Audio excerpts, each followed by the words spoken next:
Raiver died. Wow. I mean, he was already dead on the inside. Now he's dead on the outside. And extra crispy. Lightly singed. I like how he was polite enough to write as he was about to die. Even have a little dot and everything. But let's see. We had to cross the river. We made friends with some water imps by offering them shinies. And then when we got attacked for the second time by the spider mount riders, one of us, I forgot who, tricked the Misfits into thinking that the Drows were here to steal shinies. So the Misfits actually went after them and held them off while we were able to get most of the people over, except for the two slackers who got shot down. We made it to the guy's property. We went around, pretty stocked, and everything was looking pretty good. We set up a little bit of a perimeter. Eventually the attack came. We fought them off. It was rough because it was coming from every angle. Some of us fought the front, some of us were in the back, some of us were moving side to side, going wherever they can. Eventually the battle went down. Everything in the house pretty much burnt up. And we found Raiver's body with no mask and an extra burn mark on it, dead, as well as the head of the lady who did that to him, who I think Macaulay is the one who's dragging that headless corpse around? No, Sigil killed her. Yeah, Macaulay not dragging the corpse around. Yeah, I thought she was taking the headless corpse for something. She was thinking of raising it, but if we're done fighting, then she'll probably just leave it. Yeah, I think we left off with all of us on the side of the house, looking over Reaper's dead body. There was also a meeting with a troll that went very well with deceiving it to allowing us and our civilians there to manage to get across the bridge to get to the estate as well. Oh yes, we placebo affected it. You're seeing ultra green or whatever. Super blue. Okay. Everybody can get inspiration. So as soon as, well, not as soon as, but after a little while of discussing your options, figuring out what you guys are going to do with Raiver's body, you guys really never sorted out what would happen if this sort of thing occurred. And it was a really tough fight. You guys were pushed to your limits. You barely managed to scrape out alive. And exhaustion eventually takes hold of you. You're unable to press forward in your current state. And the next time you guys awaken, you guys arrive on a map that you can fully see, because I still can't figure out line of sight in Unity.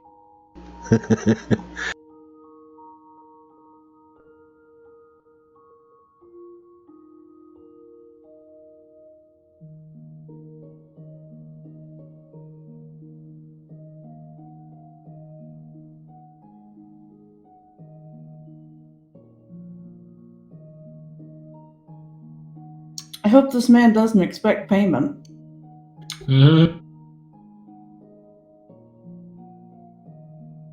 Did we walk all the way back to Rybalka, or is this Rybalka? You guys aren't sure. You guys awaken in a bed, tended by, from what looked like, some priests from the cathedral in Rybalka. All of you guys are bandaged up. You guys feel sore all over. But for a nice change, it's nice to be in a comfy, warm environment. Have bandages in all the right place over your wounds and whatnot. Your equipment sort of off to the side. But he has stripped me in my sleep? Yes.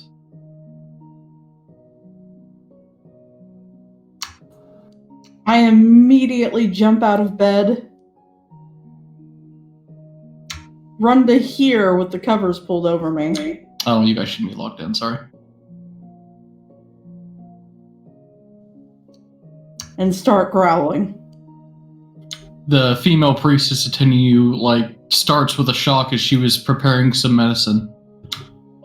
Oh, thank goodness you're awake. Don't worry, you're safe. Her clothes. All of your clothes are being washed, all of your party members' clothes. They were in not a very good condition.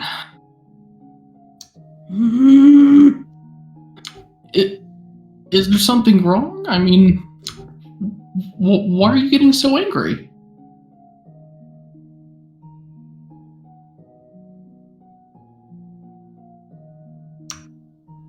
She looks around side to side, makes sure the door closed. Yes. You don't tell anybody you see.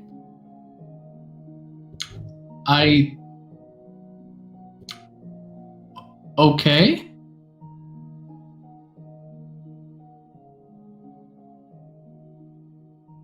I mean, don't get me wrong. Not just me, but the rest of the town are going to be talking to you all for quite some time after all you've done for us. We found you at the edge of the forest there, along with a lot of the villagers that were coming back. Now that you're standing, I know you're kind of on edge right now, but do you hurt anywhere? Do I? They seem to have done a pretty good job bandaging you up. Unfortunately, they weren't able to fully tell if you have any sprains or broken bones without getting a reaction in your comatose state. I'm fine. Oh, okay. Well, I will go check in your clothes and give you some herbs. Sorry about that. Your companions are just across the hallway, though. Though the one in the northernmost room is, well, Jeriandra's with him. He's not in a good way, but... He dead. I'll let him tell you about it. She walks out of the room and goes to go check on your all's clothing.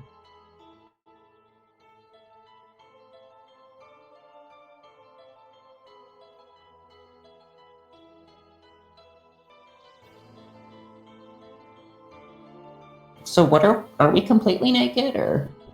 You guys would have had some moths on clothing, provided nothing of that nature was damaged, which it wasn't. Yeah.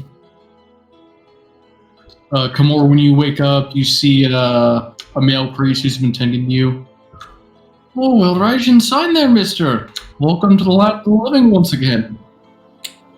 I freak out and grab him by the scruff, look around. Where am I? Where are the others? Who are you? Calm down, lad. You're back in Rybalka. You and your companions are each resting in your own rooms right now at the Aldrin Inn. Do I have some type of clothing on, and do I still have my left arm?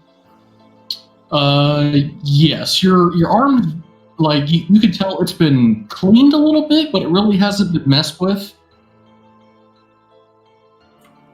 I look for my gear.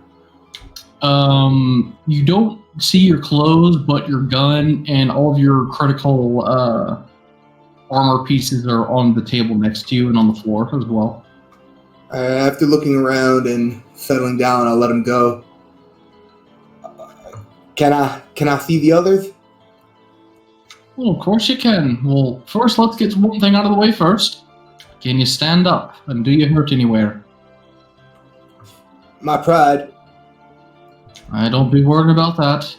I'll stand up. I'll do some calisthenics. Yeah, we were curious about your arm there, but we didn't want to mess with no nerves or anything, so we just let it be. I appreciate that. It hurts like hell taking it on and off. Well, if you aren't hurting anywhere, then looks like we did a good job healing you back up. It sounded like one of our own went to go check on the clothes of y'all. Then we'll have somebody mending those right up, any tears, and you should be set to go. All right. Am I in my hospital gown? Am I feeling a draft behind me, or is it like a potato sack kind of gown? You're pretty much in undershorts. You feel that draft all over.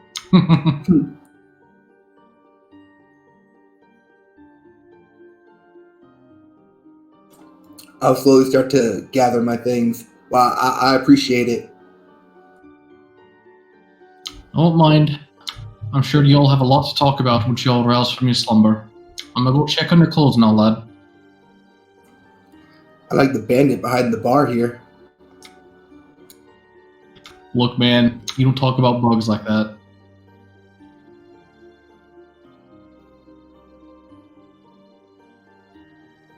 My collie is probably more bandaged than most. She had 4 HP at the end of the last session. Oof. Raiver had none. do you stir at all from your sleep, my colleague? Probably, but she's less, up and at it than the rest of them. You feel a cool cloth warming or being patted along your head. Some of the covers around your body are being adjusted to make sure that you're nice and snug. Oh, I don't know whenever she's going to wake up. She was in quite a doozy. She has like a bandage over one of her eyes and everything. Well, speaking of light spirits, there she is. Where am I? You're in Rybalka, dear. Safe away from the horrors of the Darkwood. Where's the elf we were with the brand on his face? Oh, he's 2 rooms up from you, and he's in a bit of an odd way. The high priest is looking after him right now, but let's worry about you for right now. Now, do you think you can stand up at all? She tries to sit up and then winces and grabs her side. It might take a second. Okay, take your time, no rushing. It's strange, I'm usually used to providing medicine for others. We all need to help every now and then. You just take it easy. The others should be coming back with your clothing in a minute. Is her staff next to her? Yeah, your staff and your component pouch are on the table. Are the villagers safe at least? Oh, yes. We told that a few were met an untimely end, unfortunately, but most of them came back.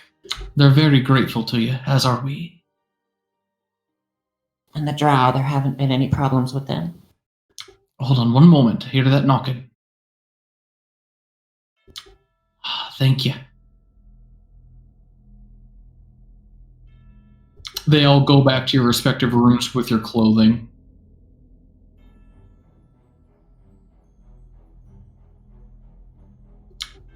For the Drow, oh, sorry, go ahead. For the Drow, we really haven't had much of anything happen. It's been quiet, which is good. Much needed so we can rebuild and whatnot. That's good. But once you get all nice and settled, go meet with your companions. I think the High Priest should be wrapping up with your friend in a minute. But I'll give you some privacy to get dressed, alright? Thank you. Oh, let me know if you need help. I know getting dressed with that type of wound can be kind of troublesome. I wouldn't turn it away, actually. Her clothes look by far more clean than they've ever looked, even when she probably bought them. Like, they probably had tears and were covered in dirt and probably a bit of moss. She'll stay and help you get dressed. Kamor and Seagal, since you guys seem to be fit, they drop off your clothes and leave your rooms. So I just fell from pure exhaustion, correct? If you're thinking back on it, you guys pretty much felt extremely exhausted after that battle. The flames of the estate were scorching. You can feel the warmth on your faces, and you just sort of blacked out.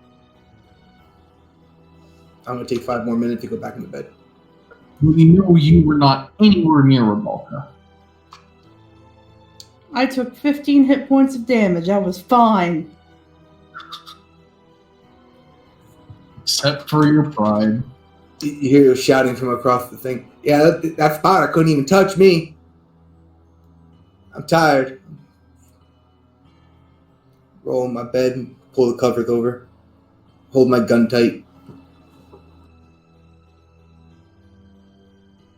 Seagull cautiously peeks out of the room. See a nice, homey-looking inn. You can smell food coming off to your right, as well as Kamar's voice from across the hallway. Where this? This is Rybalka, ma'am. Like I told you, this is Bugs Odds and Inn. Bugs? Yes, he's the owner.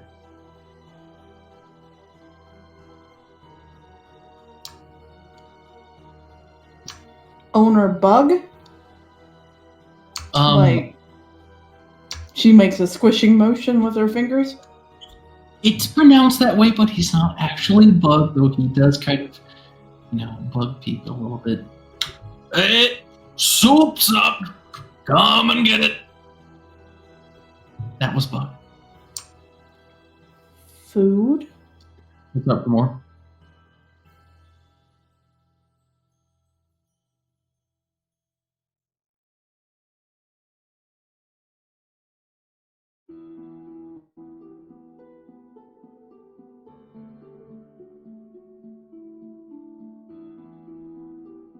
Your spells? Yeah, like my spells and my fusions. Just keep them like they were before, because I couldn't. You do all that during the long rest, right? Not when you wake up. This probably won't be, like, the only day you guys spend in town, so go ahead, feel free to switch out whatever. Cool. Imagine worrying about spells. Barbarian life. My colleague, it takes a few minutes, but she helps you get dressed and she brings you your staff so that you have something to lean on reliably. Soup. It feels like years since I've slept in a bed. You see a very rough and able-looking man kind of looking you over. Oh, mysterious masked woman! Here you go. He's sets a bowl what looks like soup, but you can definitely smell some meat coming from there. She just immediately digs into it.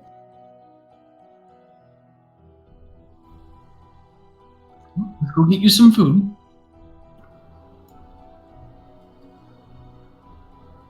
Oh, food sounds lovely. Hey, how you doing, Kalia?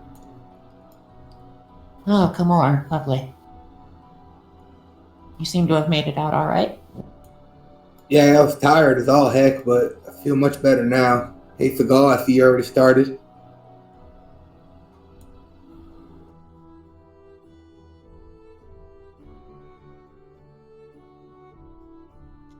Father Jerry Ender, how is he? He is awake, but something is throwing off. I'll go see if he'll eat anything. Did we hear that? Give me a perception check. It's gonna be hard to hear with a slurping coming from down there. True. Sit other place then. No, you do not hear that. Damn. Near did Kamor.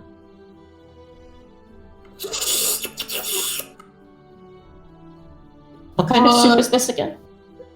It's like a meat broth, but he's called it soup. Sybil definitely heard it over the sound of her own slurping somehow.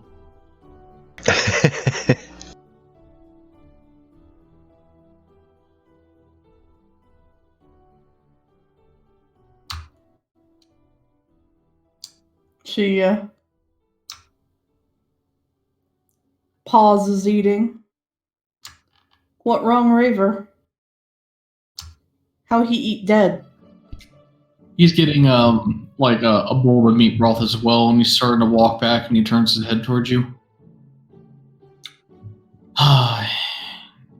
Your friend is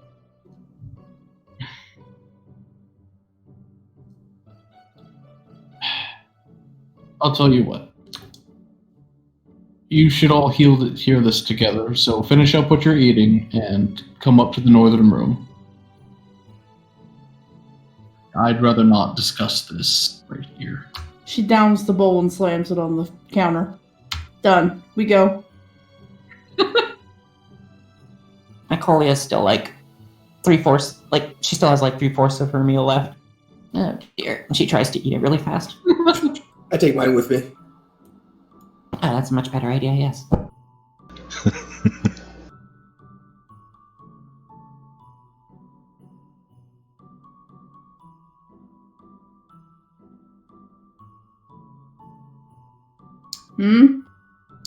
She's sniffing the room.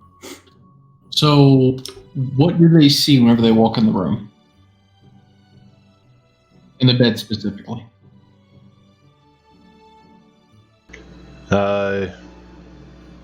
It's still kind of coming to, still seeing a freaked out person at the moment because does not recognize anyone here.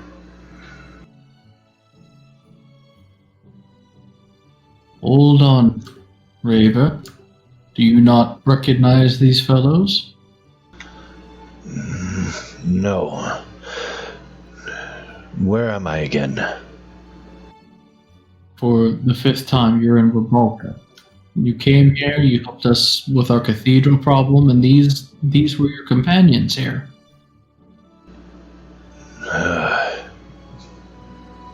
What happened to me? You die.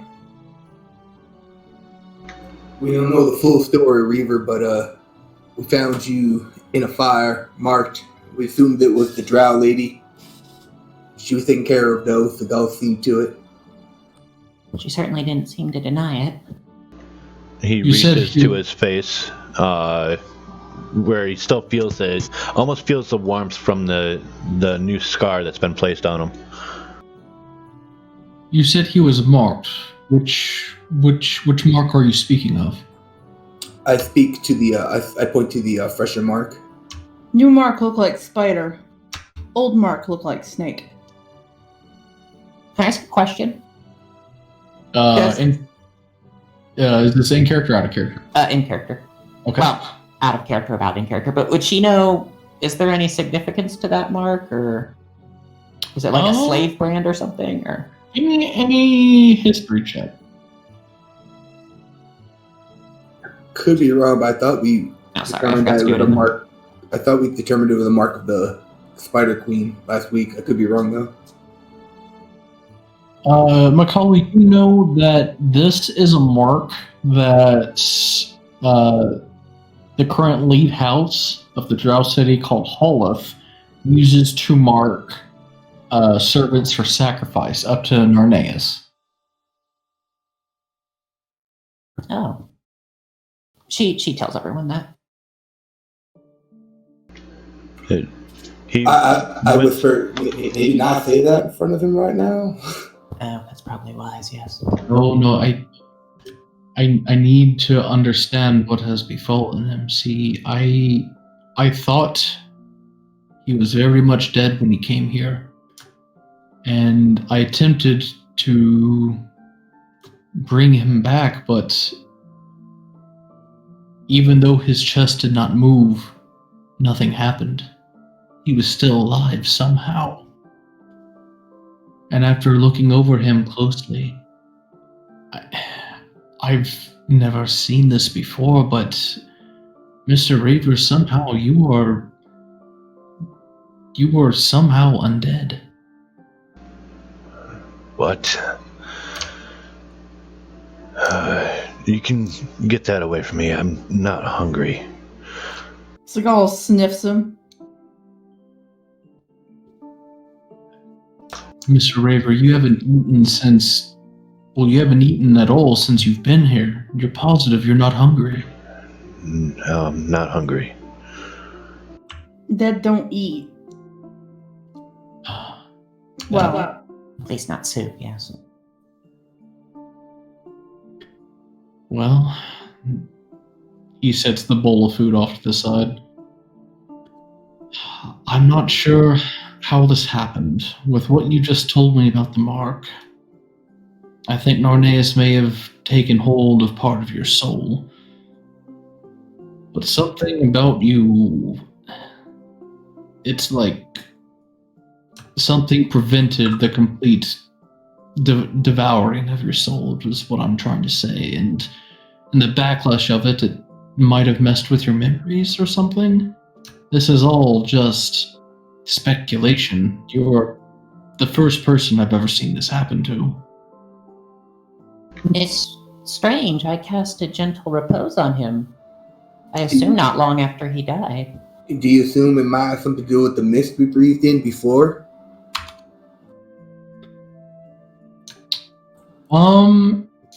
He doesn't really have a scent, which is odd because, you would expect at least, smell a person's scent is derived from their sweat, and you don't smell anything about him aside from the scents at the inn.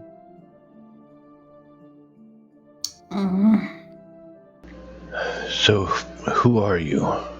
You three. Well, we've been traveling for a while overseas to come here, start a new life. We've been kind of fighting in foxholes since. Many battles together. Name's Seagal. And you call me Raiver. So you remember your own name? It feels familiar. Do you remember anything else that before you even came here? The last thing I remember is seeing a dead body beneath me with a group of people that looked familiar, but it faded. Do you remember anything about the body? I'm sorry, I know it might be difficult, but... I can't really recall. It looked like there was a bright light emanating from nearby. Is there anything you all have encountered that he was there with you during that was of very significance to him? He did see a long-time companion who saved him from some troubling times, kind of died before his eyes. That's the only thing I could think of, the most traumatizing thing he might have seen before this all happened. But that was days before the incident that cost him, that we thought he died from. Where's my possessions? Well, your weapons and armor are here on this table next to me, and your clothes recently arrived on that desk in the far corner of the room. Did I have a bag? Yes, your bag's here with your armor and belongings here. I begin to go grab it up and start kind of rifling through it, and pull out what I think is familiar, but it has my name on it, and start actually seeing what they're talking about with some of the things that they're conversing about, as I pull out my actual journal.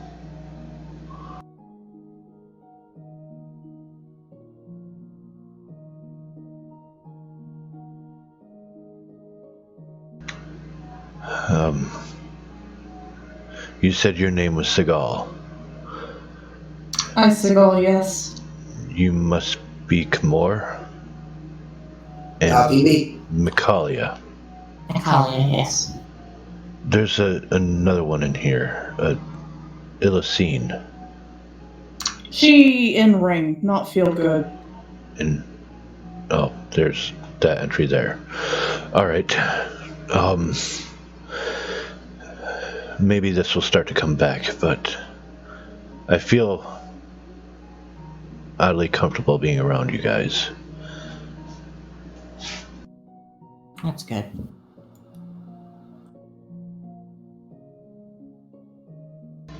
Easy now. And I go ahead and move over and grab my equipment, my armor, and begin to don it.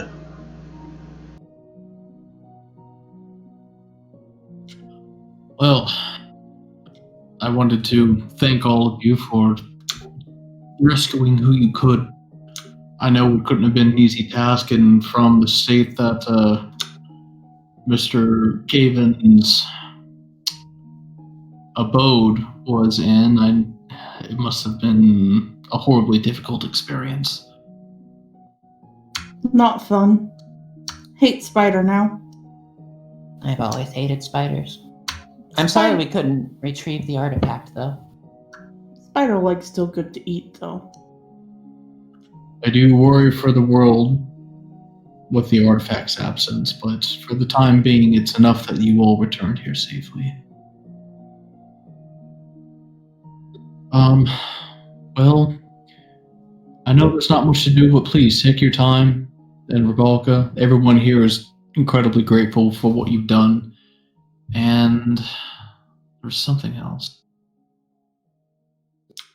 Yes, one of the people you saved, he was a dwarf. His name was Maya. He's actually over at the forge.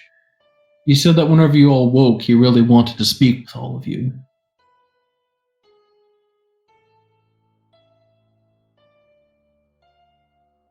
Well, I'm sure we'll get there when we can, but we are going to need a little bit to gather ourselves. Mm-hmm. Well, I will let you speak amongst yourselves. I'll go see what needs to be done out here amongst my clergy. Alright, I'll step aside so you can leave. And while I was leaving, I'll hand him my bowl. You mind taking this back for me? No, of course. I'll hand him the bowl and close the door. And then lean up against it.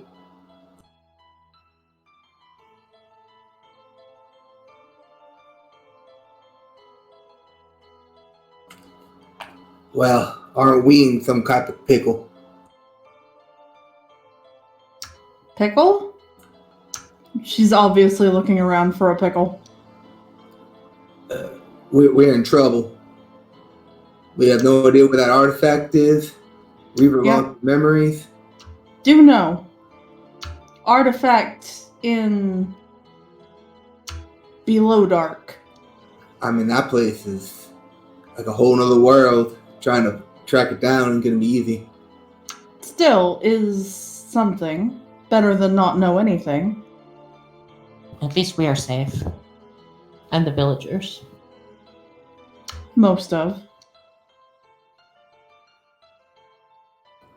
We're gonna need to try to figure out our next step here. Raiver, do you feel like you're able to travel, move around at all? Well, I don't hurt, but still trying to getting my bearings. She gives Raiver a long look.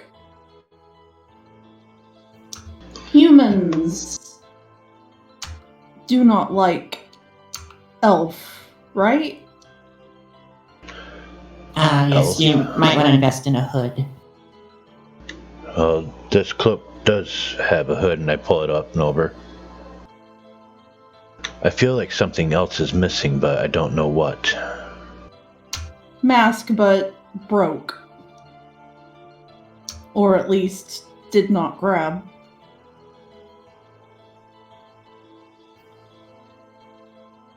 Well, what next? Well, we could go speak to that dwarf. May as well. See what one?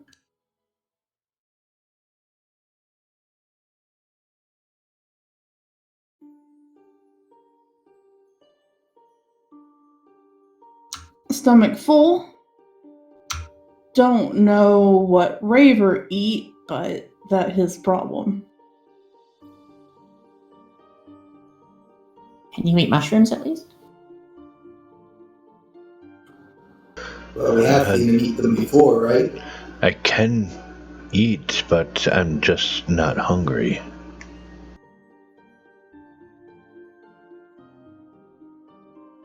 I can try them.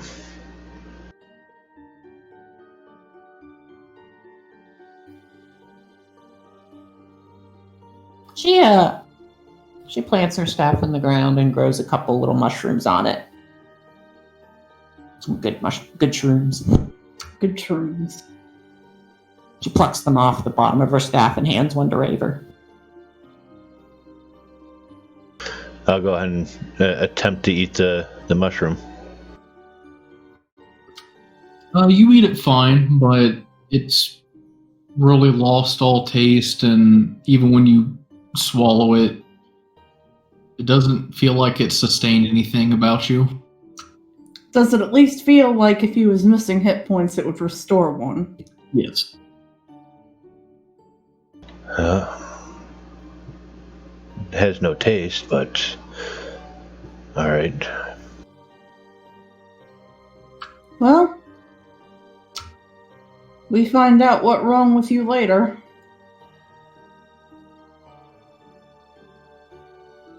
At least it doesn't seem to be getting worse. Yet.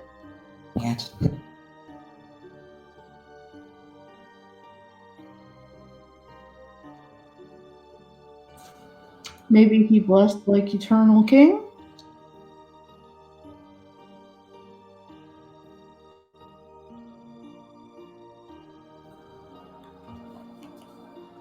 I don't know, but I could use some fresh air. I would like to walk around a bit, maybe stop by that dwarf.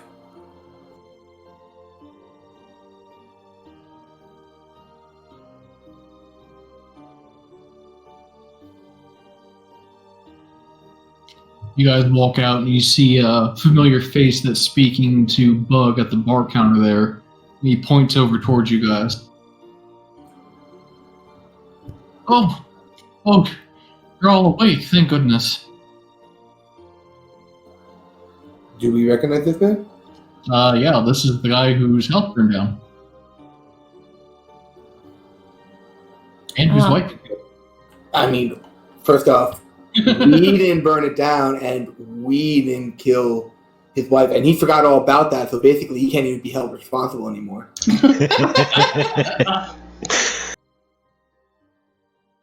Mr. Gilkin, I'm sorry about your house. It did some good. I've come to accept that. It made a worthwhile stronghold, and even though what happened to it is regrettable, it allowed us to hold off some manner of defense against the attacks. People there okay? Most of them. I think 2 managed to get crushed by fallen debris, but so much chaos going on. There's only so much that could be done. Well, a building can be repaired, but people are a bit harder with that. I lost a lot over this past week, and I would have probably lost a lot more if you all hadn't been there to lead us all out of that accursed keep and out of the hands of those Drow. I still need a lot to rebuild what I can of what I lost, but I wanted to show you all some manner of appreciation on my end, even if you feel like you didn't do as much as you could. And he's going to step to Marcalia and offer her a small chest. Is it small enough she can, hold it? Or does he just put it on the ground? You can hold it, but man, it has some heft to it. She's just gonna go over and put it on the table. And open it, of course. All the clergy are kind of eyeing you guys, as well as him, with not too pleased looks on their faces. And you open it, and you find a whopping 4,000 gold. Oh, goodness.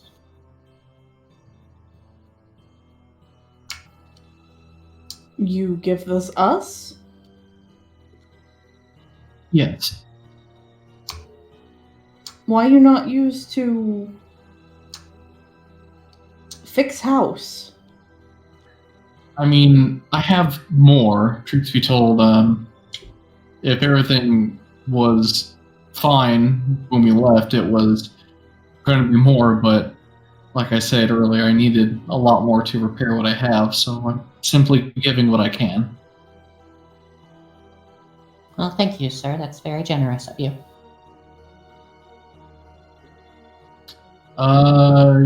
Let's see, Kamor and Seagal. Guys, give me perception checks.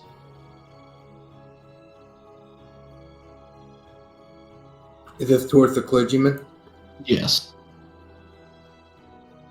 Shady ass clergy. I think it's something else because this guy has always been rough to these. They're not rough, but thinks he's better than the villagers. That's why he moved away with all his money and left them broke. You guys can tell that they're like kind of taken aback at the sheer amount of gold that's in that chest, and they are not happy whatsoever. Are they checking out our chest? It's like they see the gold, but their angry eyes are more directed at Mr. Gailkin. Is it more like a, oh wow, where's our 4,000 gold? Give me an insight check.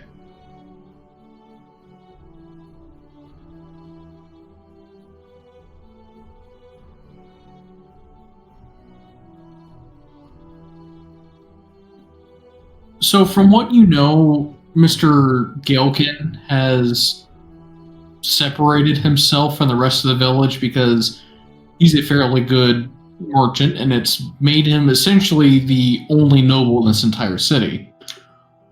Well, you've heard during your very brief stay in town that a lot of people aren't very favorable of him because, yes, he has a lot of money, but the fact that he doesn't use it to help out the horrible economy in the town really aggravates a lot of people.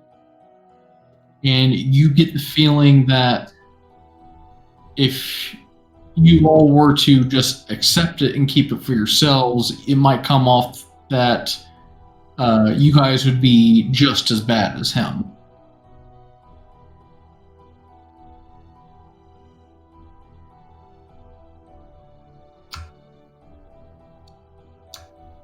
You hire people fix house? Oh, yeah. I'm already in the process of finding people for it and whatnot. How you get so much? You kill big dragon? Well, I moved here from the Clavet Kingdom, and I thought it'd be a nice, thrilling experience to embrace the wonders of the life outside the city walls, and I brought most of my estate in liquidated form, and yeah, I got a pretty nice start here.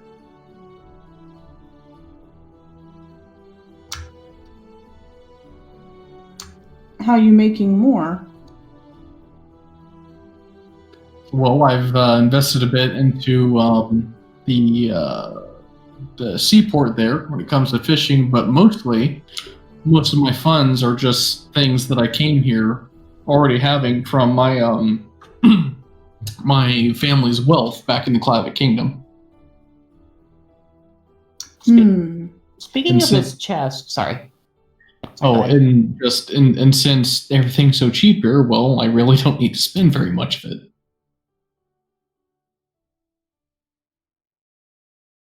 Is this chest just filled with coins, or are there like any gems or anything in it?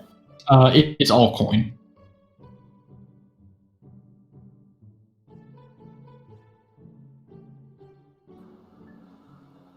Well, we appreciate this very much, but I mean, I don't know if you were able to pick up on this or not, but you could really do a lot of good in this town if you were to, share your wealth with them. I mean, they all have their trades and whatnot. I mean, they're making their own money. They don't need any help from me. Are you sure about that? I mean, just because they have some way of making a living doesn't mean it's a good living. And I mean, you saw if you all don't come together, things are going to get worse, especially now that these Drows are coming out. I think it'd be better for everyone to have a much more closer relationship with one another, help stronger ties against these Drow attacks. Maybe fund better weapon, armor, walls. Good strong wall. Good for you, good for these people. Oh, I think their spiders can climb up the wall, actually. You shoot spider from up wall. Maybe trying to get a little more of a militia going or something, just to do something for the people. You obviously have the means for it, and like you said, you have more than what you know what to do with, apparently. Why not use it to reinforce these? It's only going to improve your profit. I mean, the more this town becomes known and safer it feels, the more business will come through here, which will improve your port business, would it not? If anything, it's like an investment. If only it were so easy. There's some things that the mayor and I'm sure the high priest want to input that they also want me to do with my funds. It really just needs to be one big discussion. But, go ahead and give me a persuasion check. Does he have advantage? Is anyone proficient in that? Ha ha ha ha! She's I have in a my minus ring. 1. Straight roll. I'll use my inspiration. But I was helping. And I gave like a minute-long speech. I was even standing for it. You roll again if you're using your inspiration. I did push that, did I?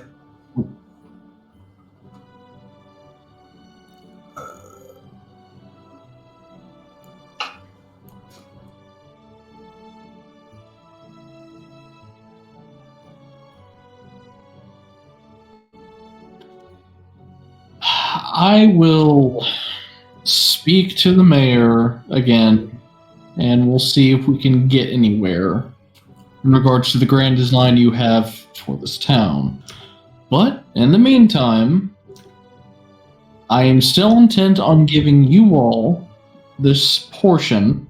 What you do with that gold is completely on you, though. Well, I already know one thing. Hmm?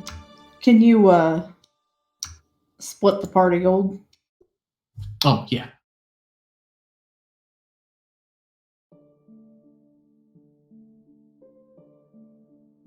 Oh, yeah, you got a shitload of silver, We too. got a shitload of silver. What was that from again? Oh, was it from the vaults? In the Yeah. castle?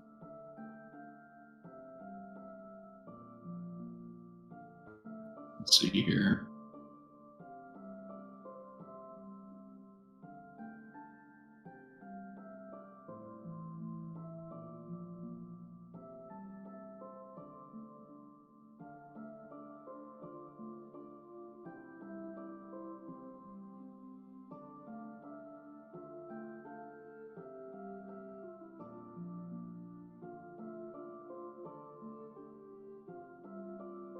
Ah, converted that all.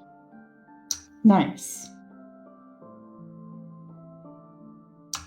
Even 5,000? Yep. I did not plan that, I swear. Impressive. I mean, there's only 4 of us.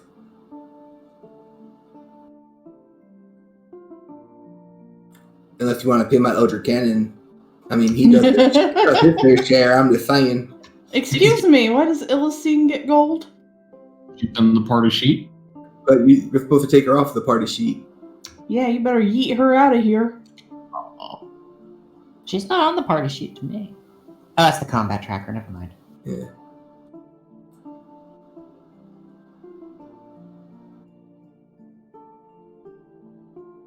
okay. What you do? Pop out the ring, take her gold, and yeet back in? Yeah. No. How long has she been in that ring?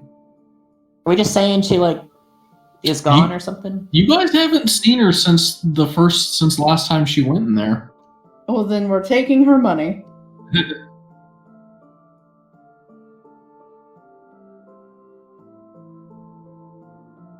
Her dad's probably rich. He can give her a loan.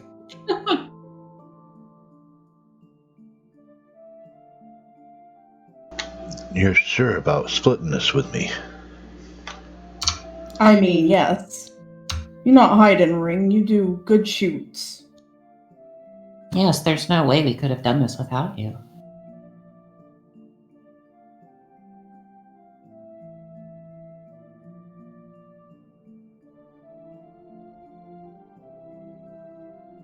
She Where's the goes up to one of these priests over here. You're big priest. Don't remember name. What name? High Priest Joriander, yes. He handled donation thing? For the cathedral, yeah.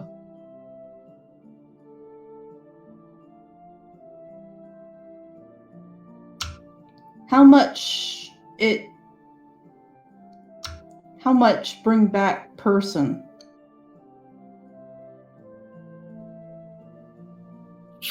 Well, that depends on the reagent used, but so far nobody's used such a spell. Shia.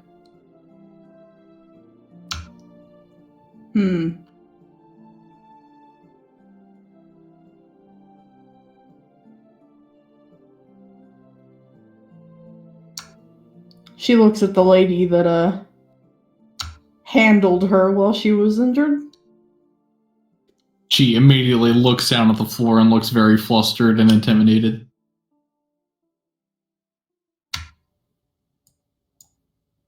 You want take coin or I give to big priest?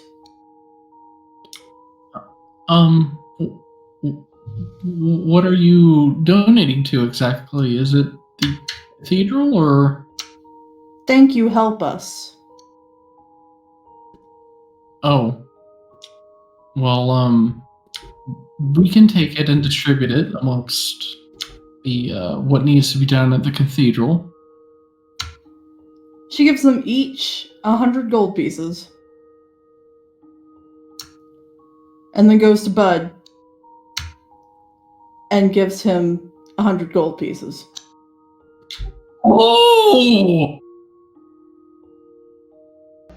That's the finest broth I've ever made. Oh, yes! You put more meat in, I come more. I put the whole damn cow in there for you, lass. So cool I can't pick an accent to stick with.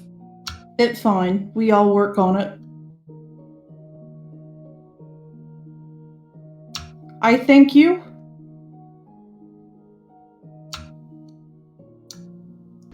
Clothes probably never this clean in life. You, Mr. Gilkin, already departing. You say it was the high priest that was helping me? Yes, he helped. I still don't understand what's going on, but I feel this needs to be done. I go out and hand 500 gold to the person next to me that deals with the priest for helping me come back, I suppose.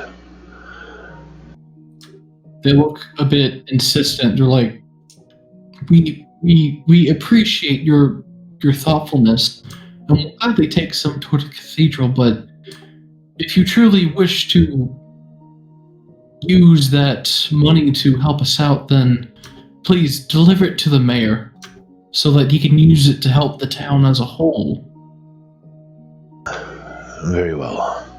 Well, this still needs to go to you, and you as if it wasn't for your group and your priest, I would not be here, most likely. They bow their heads. Thank you for recognizing all the work that we've done to not only support you, but also what we can do to keep this town lively. And when I have a chance, I'll see the mayor you speak of.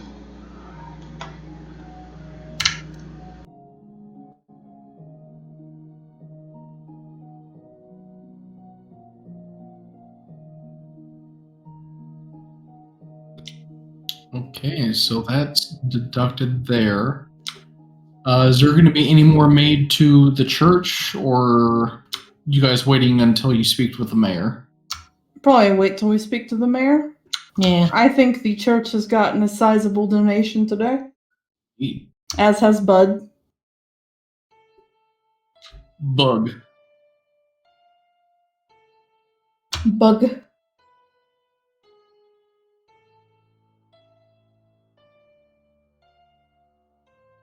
Okay.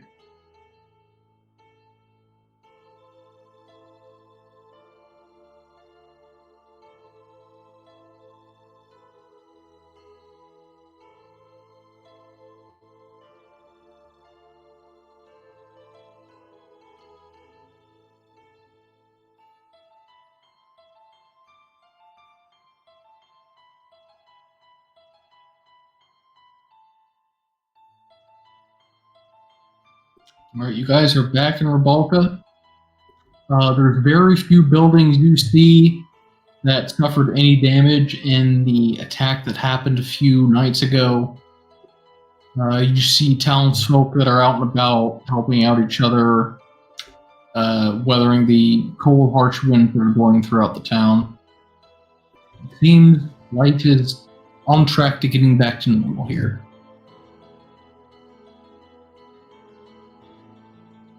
Certainly much more cheerful than the last time we were here. Mayor or Smith? I believe the mayor is closer. We can stop there first. Did he ever pay us for moving here? I think he did. Yeah, I think it was right before you set out to go rescue the people. Okay. I wonder if they still have that drow we captured.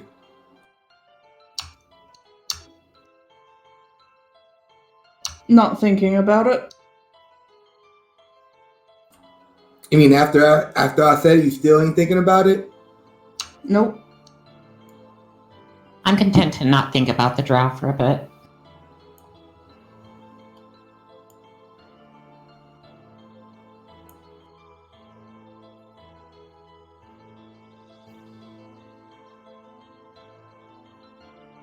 Oh. Unlocked. Sorry about that. All that work I did. Right? Alright, we'll make our way down to the mayor's place, correct, in the middle? Yep, the town hall and barracks. I will follow. You guys go in there. There's a few clerks getting back to their duties, and in the back you see a large, imposing mayor there talking with Geriander.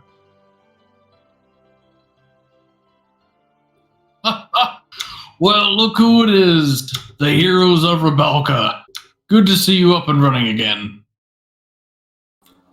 How you doing there, Mayor? Oh, I'll tell you what, I had quite the workout fighting off a bunch of undead. That was some of the most thrilling shit I've had in quite some time. Well, we didn't have such a great time trying to infiltrate a giant drow force to get your people back. So I would like to maybe put something together to avoid them from raiding you people again. Oh? Well, sure. Pull up a chair. Tell me what's on your mind. So we were able to kind of convince that rich folk guy to invest some money into the town. Hopefully, maybe at least have a sit down with you. Oh, joking, huh? He hasn't been by here yet. Oh, that's one conversation I'm